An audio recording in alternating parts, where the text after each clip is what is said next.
Good evening and welcome back. You're watching News Break. Now, something which is data that is released by the government every year, the same thing has been done now as well, of Indians renouncing the Indian passport or giving up Indian citizenship. Let's quickly take a look and try to explain what exactly is happening. So the first piece of data that we are going to put on screen is this. So take a look at these numbers on your screen right now. A total of 17.5 lakh people have given up citizenship since 2011. So in 2011, you can see that this number was about 1,22,000 in a year. In 2012, it dropped a little to 1,20,000. 2013 increased a little by 1,31,000. In 2014, around 1,29,000. So you got the trend that it hovers between 120 and 130. Then in 2015, it increased to 1,31,000. The subsequent year, it increased further to 1,41,000. Then dipped slightly to 1,33,000, which means the range kind of changed a little. More people had started renouncing their Indian citizenship. In 2018, it was 1,34,000. In 2019, just before the onset of COVID, it was 1,44,017 people who gave up Indian citizenship. In 2020, and this is clearly an impact of COVID, the number of people renouncing their citizenship came down to 85,256. And as many people explain, perhaps it was the backlog which you saw in 2021, where it increased dramatically to 1,63,000 and then in 2022 to 2,25,620. Now the latest estimates by the government suggest that till June 2023, as many as 87,000 people, Indians, have renounced their citizenship. So that is the latest that we are hearing. Now, it will be very difficult for us to extrapolate and give you the numbers for 2023, but if you take a guess, it will be somewhere in the same range as 2021. Now that is still high. So if you add all of this up, since 2011, 17.5 lakh Indians have given up their citizenship. Now where are they going? Let's quickly put that on the screen, one by one. First, let's show you the countries. So USA, 50,000 of them in 2017 went to the US. In Australia, 20,000, England, 19,000, Canada, and Italy, the least preferred destination. Now, this is, of course, the figure for 2017. We show you the results for 2018 also. As you will be able to see in 2018, it's pretty much the same trend that is being followed. In 2019, there was a huge increase in the number of people going to the USA, Canada second, Australia. So it's the same pattern that you see. Maximum go to the US. 2020, because of COVID, it came down dramatically, but the trend remained the same. More people to the US than Canada, Australia, England, Italy.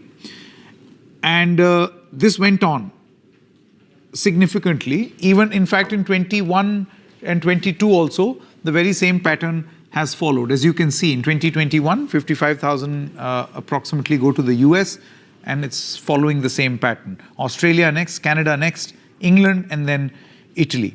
Now let's quickly show you the map on where all these Indians are going. So with the help of a map, you understand these numbers that we showed you on your screen right now. So Indians leaving India to go to Canada, USA, England, as well as Australia. So these are the 4 preferred destinations. But as we have found out from more data, that it is not just these destinations, there are certain others also. Now, Indians giving up citizenship to acquire citizenship of other countries include many European countries as well. But a bulk of the people who are giving or renouncing their citizenship, it is for these 4 countries. In that order: US, Australia, Canada, and the United Kingdom. Now let's quickly also tell you what this actually means in terms of business. You see, the people who are going, many of them are high net worth individuals. Now, this is a Henley Migration Report of 2023. It says that 6,500 millionaires have migrated this year. And net loss of millionaires in 2023 alone has been 13,500 Chinese have gone, 6,500 Indians have gone, and 3,200 Britishers have left their respective countries. So that's the data that this gives. In India, the millionaire outflow is down from 7,500 in 2022. So perhaps, I don't know, a little bit of silver lining. The number of net worth, high net worth individuals has come down by 1,000 if you compare it from 2022. Now, prohibitive tax legislation, according to Henley Migration Report, complex rules are reasons behind this migration. Dubai, Singapore are preferred destinations for wealthy Indians. The outflow is not concerning. India producing more new millionaires, says this report, and 1.22 lakh millionaires are likely to migrate globally in 2023. That's the detail that this report gives. But now let's also tell you that perhaps one of the things that came up in discussions with many people was whether dual citizenship could actually hold the key. There is a raging debate whether Indians should allow dual citizenship, India should actually allow dual citizenship or not. Because many developed countries allow dual citizenship, and these include all those destinations where Indians love to go. That is United Kingdom, United States, Canada, and Australia. Majority of the Indians, as we told you, take citizenship of these 4 countries. Now, what is the legal position? You see, the Indian constitution does not allow dual citizenship. But in 2005, the government introduced Overseas Citizenship of India, or OCI. Now, OCI members, they are not allowed to vote in India. However, they will be given privileges, every other privilege other than voting.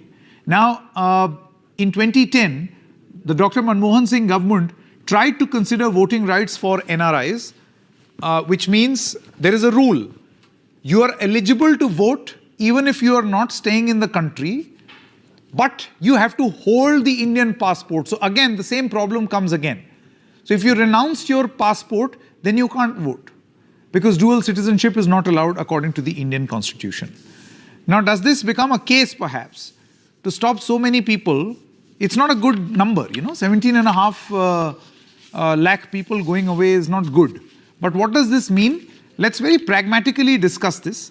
Paresh Karia, expert on immigration law and immigration advisors, CEO Acquest Advisors, is with us. We have Ambassador Virendra Gupta, President of the Indian Council of International Cooperation, is a former diplomat. Thank you very much, sir, for joining us. Ambassador Suresh Goyal, Director General of Indian Council of Cultural Relations, ICCR, and Kanwalpreet Kaur is an immigration consultant. Thank you very much. It's a very important topic of discussion. Let's kickstart this discussion. Ambassador Goyal, I want to begin with you first. Are these numbers necessarily bad news, that more and more Indians are now renouncing their citizenship? Difficult question, really. What do you call bad or good numbers, really? I think basically, rather than calling the numbers bad or good, and as usual, there will be always some people who want to migrate to the other countries. They want to acquire the citizenship of other countries for economic reasons, various other reasons. There is always a mix of factors which comes in here. But I think what is more important is really the trend, which you brought out right in the beginning. Now, 2011, you had 1 lakh something who were actually renouncing their citizenship. The numbers, they remained constant practically to 2013, 14, and then the number began to grow. And today, yes, last year there were 2,25,000. And this year, again, maybe they will go to the same number. Now, when people choose to give up their citizenship and want to become citizen of other countries, they're more or less for 2 reasons, really. One is, of course, very obvious, a political kind of an advantage. We know the number of migrants going from Africa to Europe, and you hear of the ships carrying the migrants. They are looking for better life, freedoms, and so on and so forth. And the others are the economic opportunities. Now, I would like to believe that if the number has increased over the last 4 or 5 years, it is more or less for the economic opportunities. But then we have a bright economic story in India. In fact, last year there was a discussion of a similar kind, different, and I had given an argument that why should anybody want to migrate to UK? India is a better economic story at the moment. But if you say that there are about 2,500 high net worth individuals who are migrating to UK, that's a bit surprising factor, really. Why should they want to actually go to the UK, where the economy is actually a basket case? But they still want to go to the UK, maybe for different reasons. So what I would say is, what is worrying, what is bad is increasing number of people wanting to give up their citizenship of India, not the numbers themselves. Yeah. And what is actually concerning is most of these are not really primarily the same destination, except the USA. But most of them, they want to go to the other countries and use UK, maybe Italy, more like a transit route for better destinations. Okay. But for me, really, the Yes. factor is that why should they want to actually Why get should a they new go? citizenship? Another point is that if better economy and for economic reasons Yes. is what you say forms the bulk of the reasoning, then UK should not be considered as an option. However, it is still happening, because if you look at the numbers, it's dramatically increasing. Now, it can be attributed, Ambassador Gupta, to perhaps the year 2020, where it came down to 85,000 because of COVID. But even if you consider the backlog, 2022 numbers were particularly high. And I know it's very difficult to extrapolate, but if 87,000 have already renounced this year till June, then the number is again going to go or touch somewhere close to 2 lakh again. Now, I want to ask you, many countries across the world offer dual citizenship. India doesn't. Do you feel there could be some benefits in perhaps considering this as an option? Well, I think in broad terms, answer to your question is that yes, India should consider dual citizenship, because this is the trend. There isn't any evident conflict of interest or security threat which prevented people from giving out dual citizenship earlier. Today, a large number of countries have a provision of that kind, and I think there is no reason why. If there are security issues, those can be sorted out, those can be handled. Now, when you look at these numbers, there is clearly an increase, and there is an increasing trend. But we have to have a balanced perspective when you look at these numbers. After all, what is causing this? There are people in India, there are young people in India who are looking for jobs. And since they are not able to get good jobs here, they're looking for jobs in these countries. So one of the most convenient routes is to go to study abroad.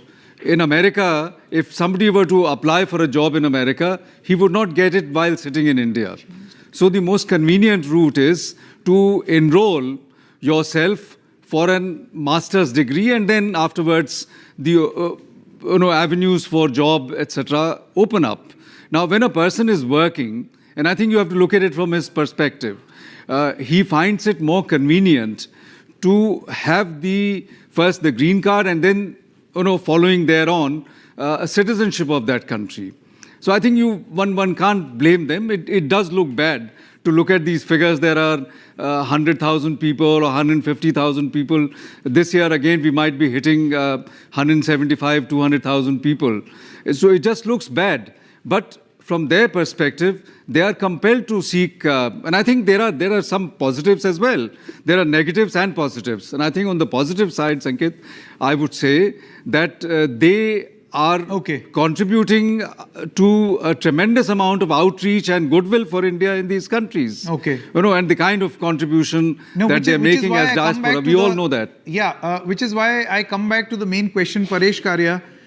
What stops or prevents, say, a country like India joining many other countries? In fact, many of these countries where Indians are going allow dual citizenship. We don't, and that is why this renunciation is happening. So do you feel that this is a case where we too should open up, be open to, as a country, be open to dual citizenship? Has this issue come up? I'm sure you must be dealing with a lot of, as an immigration advisor, with a lot of such concerns. Some people get emotional also. It's not an easy decision, no? Being an Indian, giving away your citizenship. There's a certain amount of emotions also involved. But people still do it.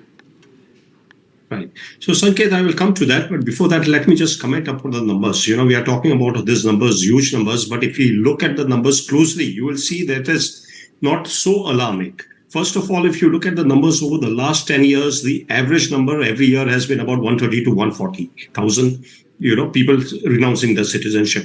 In the year 2021, we have seen the number dipping to 85,000. This is, of course, because of COVID.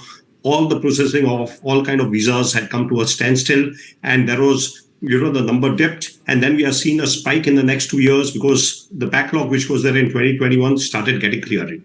Having said that, of course, we have seen a trend of increasing numbers. The second thing I would like to say that when we look at these numbers, we should keep in mind that these are the numbers of people who are giving up citizenship, okay, and to acquiring citizenship of another country. Now, in order to acquire the citizenship of another country, you don't get it immediately. You first have to become a permanent resident of that particular country. You need to stay in that country for 4, 5, 6 years. Only after that, you become eligible for citizenship. So all those people who are taking up citizenship now have actually moved there to US, UK, Canada, Australia, etc., maybe 5 years, 6 years, 7 years back. They have not moved now. And they are now opting to, when they become eligible for citizenship, they are opting to take up citizenship of other country. So the numbers that you are looking at should be looked at in that context. Second thing, coming back to your question of, dual citizenship. Now, if you look at it, we already offer overseas citizen of India status to foreign nationals, Indian nationals who have taken up foreign citizenship. With an OCI card, they virtually get most of the benefits which a resident Indian would get. They can come to India, they can stay in India as long as they want. They don't need any visa. They can work there. They can do business over there. So virtually they have most of the rights, except they cannot vote or they cannot take up government position. And they do not have Indian passport. Now, when we talk about Indian passport, actually the passport which they hold, the American passport, the British passport, or the UK passport, or Canadian passport, these are all far more powerful than Indian passports. Those passports will allow you visa-free travel to over 170 countries, whereas Indian passport will allow you to a visa-free travel to only 70 countries. So obviously, when they have an option to choose between the two passports, they will prefer to choose the passport and citizenship of the other country. No, right? Which is why your point on the OCI card is valid. But you see, Kamalpreet Kaur, as Indians also, while we have envisioned and put a provision of OCI, right, overseas citizenship of India, which gives you everything but voting right, what stops us from considering full-fledged dual citizenship, something which happens the world over? I understand the point on passport not being as strong or powerful enough as, say, a UK or a US, but you still continue to be a citizen. I don't know, for some it may attach some notional value, to continue to remain the citizen of this country. Yeah, see, basically there are a lot of reasons through which a person can migrate to some other country. Not for all the people, it's mandatory that they are only looking for a permanent settlement over there, but they can also looking for a temporary visa so that they can upgrade their personal life, or they can upgrade their currently life that they're going on in. Right, so it's not always the reason they're only looking for a permanent settlement over there. Like, we are working in Oasis since 23 years. We are facing a lot of candidates coming to us and just introducing their problems. That's why exactly they are looking forward to migrate to some other country. So there are a lot of different reasons for different candidates who just come up to us that they want to migrate. For temporary reason, also to temporary work, upgrade their lifestyle also, because there is of course a better lifestyle and a society for women, their children. They're having a safe environment for their children also over there.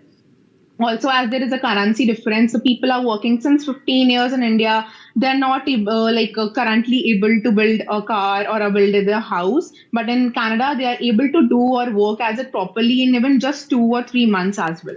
So there are basic different various reasons of the countries or the candidates also who are moving to these countries for a temporary purposes, also for a permanent purposes also. So this varies from candidates or clients profile to profile that they are following or moving or migrating to the country with some their individual purposes or goals also. Okay. Ambassador Goyal, quickly want to come back to you. Do you feel that this is a bad thing? I come back to that very question because, on the face of it, fine, people want to leave, they're leaving. But do you feel that this is, there are people, it's their free choice, they've decided to move on? No, again, there is no value judgment here. But when you find there are citizens of a country who want to renounce it to become citizen of another country for whatever reason, it does reflect on that country's system. Why doesn't even a homeless person from the USA who will not have even half the income of that of an Indian citizen living in India, but he will not give up his USA passport if he has one?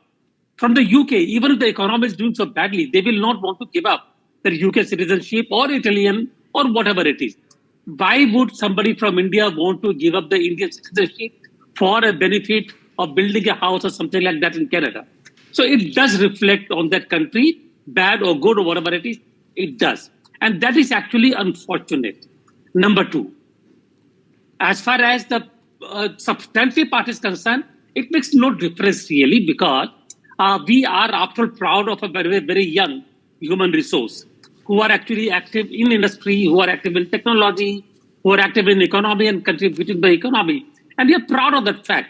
But still, I would really say that losing anyone from India through the citizenship route, they may continue to settle abroad, they may continue to do whatever they want, they may continue to do with a green card, whatever it is, but it does become a reflection and that is bad. Yes, that reflection is bad. Ambassador Gupta, last word. Do you see this trend continuing? Because, when you look at the numbers, and let's put those numbers on the screen from 2011 to 2022, and in 2023 till June, 87,000 plus have renounced their citizenship. There is a noticeable upward trend, right? These numbers are increasing. And even if you were to consider the COVID year of 2020, even by that standard, that number is still increasing. No, the numbers are going up very clearly. And as I said, there is a reason for it. In fact, you should look at these statistics in the context of how many Indians are going to study overseas. And I was looking at these figures, about 6 to 7 lakh Indians go to studies abroad. Now, most of them are not going because there isn't education facility in India. But I think because it is a most convenient route to finding a job. Now, you can't blame young people seeking to better their prospects. And I think we have to look at the spin-off benefit that occurs to us is that when they add on to the vast Indian diaspora, they bring to, add to India's soft power projection, they contribute to India's goodwill in those countries, they impact even in terms of political understanding and commercial relations. But I think I mentioned that there is a negative aspect to it. There is a downside to it. You do feel that whether theoretical or practical, there is no problem if the country opens up dual citizenship. I understand the passport may not be as powerful. I personally feel that all this issue of security reason and whatever is hugely overblown. There is no reason why India cannot follow the example of so many different countries and so many countries which have introduced the system of dual or triple passports. So I think we will be spared this ignominy of Indians having to surrender their passport. Correct. They will certainly not surrender if there was a provision that they could take the American citizenship and keep the Indian citizenship. They would like to do that. That's true. Thank you very much for joining us, Ambassador Gupta, Ambassador Goyal, Kamalpreet Kaur, as well as Paresh Karia on this very important and significant decision. Should the government consider opening up dual citizenship? It requires an amendment in the Constitution. Good night and goodbye.